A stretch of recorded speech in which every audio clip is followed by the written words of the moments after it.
Okey, kita ada satu unit kereta Toyota Voxy GRS yang special warna, boleh nampak kat belakang dia. Dia color dia macam hijau-hijau olive oil lah.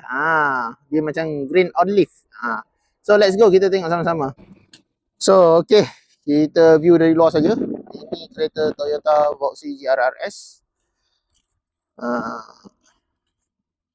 Okey, untuk model GRS ni dia bukan hanyalah kosmetik luaran, tetapi dari segi handling, dia punya exhaust piping semua dia ada beza So kalau yang berminat nak cari kereta macam ni, boleh WhatsApp saya cepat-cepat. Yang penting kereta ni condition memang cantik. Color dia special tau. Dia color green olive lah ni. Boleh nampak tak dalam video ni?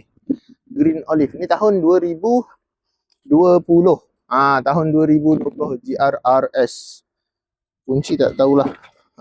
Kita tengok sama-sama. Untuk interior dalaman dia macam ni. Dia GR, interior dalaman, seat dalam dia memang sangat cantik lah. Sebab dia datang semi leather Alcantara. Dia kira full leather Alcantara lah, tapi bahagian tepi dan juga yang ni dah ada Alpine roof monitor yang besar macam ni. Depan Alpine memang cantik, solid gila. Memang condition king dan cuci kaki sahaja. Dia ada mat kat sini, getah. Cover untuk elak calar. Seat depan kita tengok, side step tepi pun ada cover, sini pun ada. Yang ni kira hampir fully loaded lah. Cumanya yang variant ni dia tak ada tu saja kurang dia. Dia tak ada sound speaker boom bam saja. Kalau dah ada tweeter kat tepi dengan full range pun memang mantap. Tinggal tambah je.